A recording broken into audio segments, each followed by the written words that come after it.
ये मेरे हिसाब से पोल्ट्री फार्म से कहीं आसान काम है। पैसा आपको जितना चाहिए वो आप आराम से इधर भी कमा सकते हो। 2 से 4 साल लगते हैं। आहिस्ता आहिस्ता आप इसको खड़ा करें, पैसा उतना ही इधर भी कमा सकते हो। इधर क्वालिटी ऑफ लाइफ अच्छी है, अपने गांव की साइड पे, अपने घर की साइड पे, दोस्त आपके हैं, सब चीज़ आपके यहाँ पे है। तो दोस्तों, आज हम पहुंचे हैं पंजाब के पटियाला में और आज हम बात करने वाले हैं भेड़ पालन बिजनेस के बारे में। अक्सर जो है लोग बकरी पालन करते हैं, यहाँ पे सर ने भेड़ पालन किया हुआ है। जानेंगे बकरी पालन प्रॉफिटेबल होता है फिर भेड़ पालन, और आप भेड़ पालन करते हैं तो कैसे करना चाहते हैं, कितना इसमें इन्वेस्टमेंट चाहिए होता है और कितने समय आपको ज़्यादा इसमें प्रॉफिट मिल सकता है। तो चलिए पूरी बात करेंगे सर से और मिलवाते हैं आपको फार्मर से। सर नमस्कार। नमस्कार जी। कैसे हो सर? आनंद ही आनंद है सर। सर आज हम आए हुए हैं पंजाब के पटियाला में और स्पेशल आए हैं भेड़ को कवर करने के लिए, साथ में जो अपना एक्सपीरियंस है आपका वो भी हमारे जो दर्शक हैं उनको साझा करने के लिए, कैसा भेड़ पालन वगैरह कर सकते हो या फिर बकरी पालन करना चाहिए या फिर भेड़ पालन करना चाहिए। तो सर आपका अनुभव हम जानेंगे इस वीडियो में और जानेंगे क्या आप इससे बेनिफिट ले रहे हो। तो सबसे पहले तो अपना और अपने फार्म का परिचय दीजिए। जी जी, स्वागत है जी आपका। मैं दमनदीप सिंह हूँ जी। ये गांव है जी लौसिमली, पटियाला डिस्ट्रिक्ट पड़ता है सर, और अम्बाला के एकदम साथ में ये वाला एरिया है जी। मैं इससे पहले जॉब करता था जी एज अ AGM, एक थाईलैंड की MNC थी, उसमें मैं काम करता था। उसके बाद फिर मैंने अपना पोल्ट्री फार्म किया है, वो सक्सेसफुली चल रहा है। उसके बाद फिर हमने देखा कि अब टाइम बच रहा है तो साथ साथ एक्सपेंड करना चाहिए, तो हमने फिर नवंबर 2024 में भेड़ फार्म पे ध्यान दिया और हमने फिर इसे बना लिया। उसके साथ साथ हम थोड़ा बहुत रियल एस्टेट में भी कर रहे हैं अभी वर्किंग। मेरे हिसाब से पोल्ट्री फार्म से कहीं आसान काम है और इसमें मोर्टेलिटी वगैरह का भी चक्कर ज़्यादा नहीं होता है। लोग कहते हैं भेड़ चाल चलना। जी जी, आपने भेड़ तो पाली हुई है लेकिन आप भेड़ चाल नहीं चल रहे हैं। हाँ जी हाँ जी। आप कुछ हटके काम कर रहे हैं सर। लोग जो है बकरी पालते हैं, आपने भेड़ पालन किया, फिर आपने मुर्गियां पाली, जॉब छोड़ी, मुर्गियां पाली, फिर भेड़ पालन किया। तो ये शौक कैसे लगा, या फिर ये आपने इसको मेन कमाई का जरिया बनाया, या फिर आपने देखा कि इसमें अच्छा फ्यूचर है कंपेयर टू बकरी? तो क्या कहना चाहेंगे आप इस बारे में? तो साहब मेरा तो ऐसा मानना, विवेकानंद जी ने कहा था कि ह्यूमन नेचर होनी चाहिए एक्सपेंशन की, बढ़ते रहने की। तो जब आप एक चीज़ में स्टेबल हो जाते हो तो दूसरी में घुसो, दूसरी में स्टेबल हो जाते हो तो तीसरी में घुसो। टाइम को यूटिलाइज़ करो और आगे बढ़ते जाओ, लोगों से मिलते जाओ। साथ साथ अपना शुरू से ही विचार था एग्रीकल्चर की तरफ। मैं पहले फरीदाबाद रहता था, अभी भी एक झोंपड़ी मेरी उधर भी है, पर मेरा ऐसा मानना है कि जो यहाँ पे साफ़ हवा है, साफ़ पानी है, अपने लोग हैं यहाँ पे, और पैसा आपको जितना चाहिए वो आप आराम से इधर भी कमा सकते हो। 2 से 4 साल लगते हैं। आहिस्ता आहिस्ता आप इसको खड़ा करें, पैसा उतना ही इधर भी कमा सकते हो। इधर क्वालिटी ऑफ लाइफ अच्छी है, अपने गांव की साइड पे, अपने घर की साइड पे, दोस्त आपके हैं, सब चीज़ आपके यहाँ पे है। तो इस कारण से मैं तो वापस इसी चक्कर में आया हूँ। कई हमारे पंजाबी भाई, हम जो हमारे देश में हम देख भी रहे हैं कि विदेश में भागना पसंद करते हैं, डंकियाँ शंकियाँ मारते हैं, तो उन चक्करों में जी कुछ रखा नहीं है। लोग अपनी जान गंवाते हैं और उसके बाद ये अमेरिका वाले या किसी कहीं के भी उठा के वापस भेज देते हैं, और बेइज्जती गाँव में भी होती है, शहर में भी होती है, अपने देश का भी नाम खराब करते हैं और मरते भी हैं रास्ते में जी। इन चक्करों से बचने से अच्छा है जी, आप जवान हो अगर, और अगर आपके पास इंटेंशन है काम करने की, तो अपने शहर अपने गाँव में भी बहुत काम है। आप ईमानदारी से करें, आप सक्सेसफुल जरूर होते हैं जी। सर लोग ज़्यादातर बकरी पालन करते हैं जी, 90% लोग। आपने भेड़ पालन में क्या देखा और क्यों आप भेड़ पालन की तरफ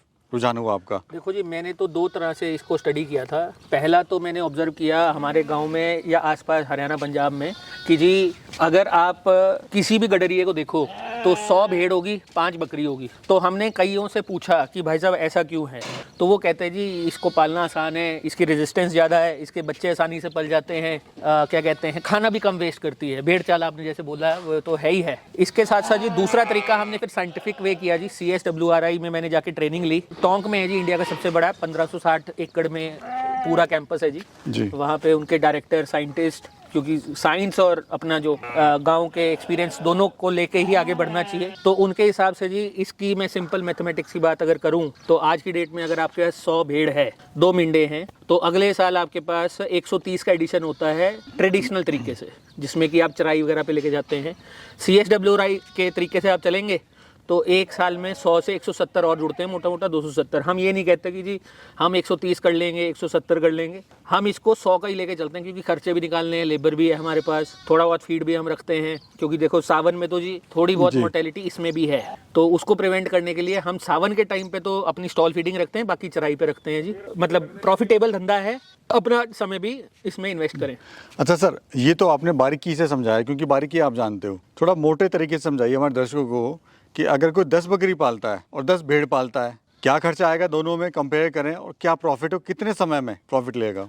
तो सर देखो, बकरी का मैं आपको बता देता हूँ, वो हमारी आप देख भी सकते हो पीछे बकरियां हैं। हमने शुरुआत में 8 बकरियां हम लेके आए थे जी, तो इसमें हमें तो नुकसान ही दिखा। हमारी एक बकरी का बच्चा मरने का कारण ये था कि वो ज़्यादा फीड खा गया, अपने आप छलांग मार के। इनडिसिप्लिन है ये, जहाँ पे रहेंगे वहाँ पे कचरा करेंगे, सुसु करेंगे, पॉटी करेंगे, गंदगी फैलाएंगे और वो खाने को वेस्ट करते जाएंगे।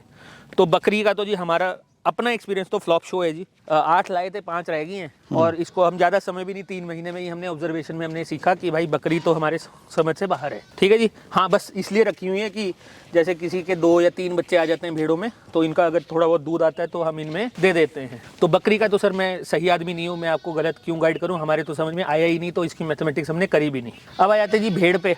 भेड़ को आप सूखा दें, हमारे पे आप पीछे देख सकते हो, ये ग्वार का नीरा पड़ा है जी जी। पीछे गोदरेज की फीड पड़ी है। इसके अलावा हमारे पास चरी हमने उगाई हुई है पीछे, अगर आप ड्रोन शॉट में अगर आपने देखा हो तो। इसका तो जी अगर आप सारा टाइम चराई पे रखेंगे तो खर्चा तो कुछ है ही नहीं। अच्छा, वैसे सर चलिए, बकरी आपने पाली नहीं है तो उसका आपको इतना तो हम अंदाजा भी लेंगे। नहीं है। अगर 10 भेड़ भी पालता है, हाँ जी, हाँ जी। क्या खर्चा आएगा और कितना वो साल भर में इसे प्रॉफिट कमा सकता है? देखो जी, 10 भेड़ का अगर मैं लेके चलूँ तो साल के बाद मोटा मोटा ब्रेक इवन की बात करें, 100 लगाया अगर उसने, तो 100 उसका 1.5 साल में पूरा आराम से आ जाएगा जी। उसके बाद फिर प्रॉफिट ही प्रॉफिट है। 1.5 साल आपको रुकना पड़ेगा, टिकना पड़ेगा, और उसके बाद आप इसमें प्रॉफिट की विचार कर सकते हैं। अच्छा सर, सबसे बड़ा जो एक टेंशन रहती है हमारे किसान भाई को, जो देखा गया है जनरली, जो बकरी पालन जो फेल होते हैं वो इसलिए फेल होते हैं कि वो केयरिंग नहीं कर पाते, उनके बच्चे मर जाते हैं, संभाल नहीं पाते हैं, बहुत मेहनत है। तो क्या इसमें भी सर ऐसा है? नहीं नहीं सर, मैं आपको बताता हूँ, आपको दिखा भी देते हैं। इसमें जी सबसे बड़ी बात, जो सबसे खूबसूरत बात है, एक बार राम जी दिखाओगे? ये बच्चा आपने देखा, ये मोटा मोटा 10 दिन का भी नहीं है अभी। ठीक है जी। ये बच्चे की खासियत ये है साहब, ये जैसे ही पैदा होगा 15 मिनट बाद सिर्फ इसको एक बार दूध चुंगाना, दूध चुंगा दोगे तो ये अपने आप खड़ा हो जाएगा, और हफ्ते बाद आप इसे चराई पे भी लेके जा सकते हैं। ऑन द कॉन्ट्रेरी अगर आप बकरी की तरफ देखेंगे तो बच्चा जी आपका ना करते हुए भी 2 से 3 महीने आपको ध्यान देना पड़ेगा, और गलती से अगर दूध नहीं है या कम है तो वो बच्चे मरने ही मरने हैं जी। तो बकरी पालन तो मेरी नज़र में तो बिग नो है। इसमें फिर भी ठीक ठाक है जी, केयरिंग कम है, उसमें बहुत ज़्यादा है। कितने भेड़ से आपने शुरुआत करी थी सर? हमने तो जी 57 से करी थी। उसके अलावा हमने मोटा मोटा अभी नवंबर 2024 से हमने करी है, तो आज की डेट में हमारे पे 71 है जी। हमने 20-22 के आसपास बेची भी हैं।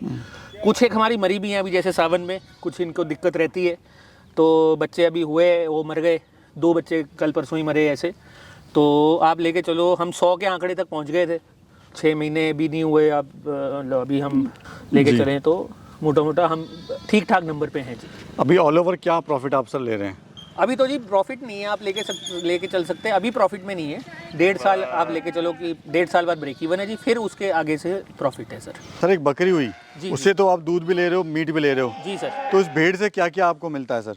तो जी भेड़ से तो जी हमारे इंडिया में 99% लोग इसको मीट के लिए यूज़ करते हैं सर। तो मीट में इसका योग होता है। इवन एक इंटरेस्टिंग चीज़ आपको और बता देता हूँ जी मैं, वो ये है कि जितने भी लोग मीट खा रहे हैं मटन करके, टेक्निकली देखा जाए तो जी वो गोट मीट नहीं है, वो लैम मीट ही है।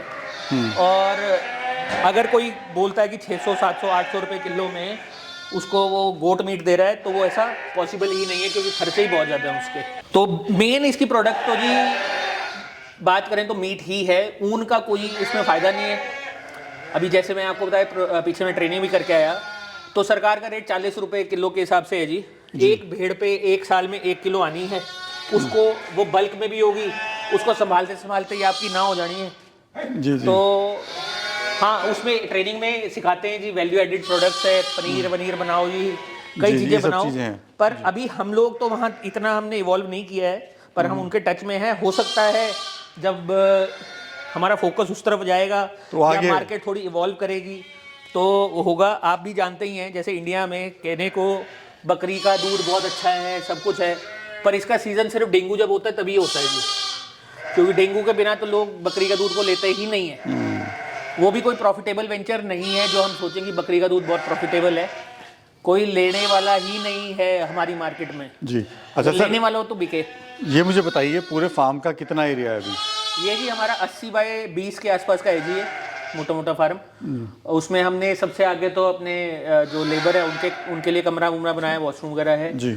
उसके साथ साथ फिर हमने एक ये अलग से बनाया है, यहाँ पे अगर जैसे कोई बच्चा होता है या कोई प्रेग्नेंट होती है जिसका लगता है कि वो सू जाएगी तो वो अलग रखते हैं। ये मेन है जी, जहाँ पे खाना पीना इनका स्टॉल फीडिंग के लिए रखते हैं।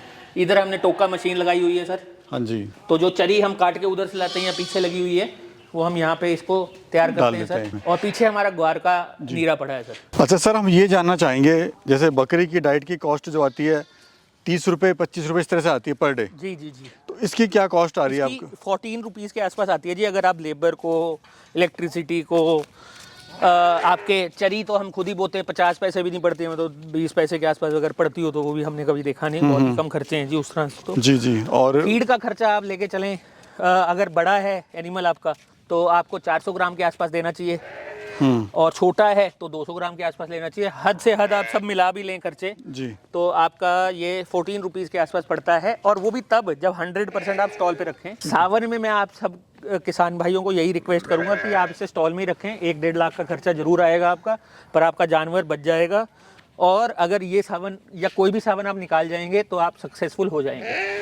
सर दूसरा सर मुझे बताइए, जो फीड आप दे रहे हो क्या आप इनको खिला रहे हो? जैसे आप कंपनी की फीड आप खिला रहे हो गोदरेज की, इसके अलावा आप क्या खिला रहे हो? देखो जी, हम एक तो कंपनी की फीड देते हैं, साथ में हम चरी देते हैं, इसके अलावा हम ग्वार का नीरा देते हैं। इन तीनों का हम मिक्सर बनाते हैं सर, उसका टोका करके चरी का, और फिर हम इसको डालते हैं जी। मोटा मोटा एवरेज आउट करें तो एक दिन में एक भेड़ 4 किलो के आसपास खाना खाती है सर। उसमें 2.5 किलो के आसपास आपका सफ़ेद होना, ये सूखा चारा होना चाहिए और बाकी आपका गीला होना चाहिए। सीजन टू सीजन वो वेरी करता जाता है, टाइम टू टाइम अलग अलग डाइट के हिसाब से। कोई सर कैसे शुरू करे अगर करना चाह रहा है तो सर सबसे पहला काम तो ये करे कि वो माल ले किसी भी विश्वसनीय जगह से, क्योंकि इस वाले में लाइफ स्टॉक में खासकर भेड़ या बकरी में 90% आपके खर्चे हैं साहब वो माल पे। अगर आपकी खरीदी अच्छी है तो आपकी सेल भी अच्छी रहेगी, आगे प्रोडक्शन भी अच्छी रहेगी। ऑन द कॉन्ट्रेरी पोल्ट्री में 60 से 65% आपका फीड का खर्चा है, इसका 90% आपका खरीदी का खर्चा है। तो उस समय अच्छा माल लें, क्वालिटी चीज़ लें, चाहे आपको 4 फार्म विजिट करने पड़े, 5 बंदों का जाना पड़े, साथ में कोई बंदा भी रखो आप जिसकी जानकारी हो, और शुरुआत 40 एनिमल से करनी चाहिए। सर बहुत बहुत शुक्रिया, आपने बहुत अच्छी जानकारी दी हमारे किसान भाई को, उसके लिए आपका बहुत बहुत शुक्रिया। धन्यवाद सर।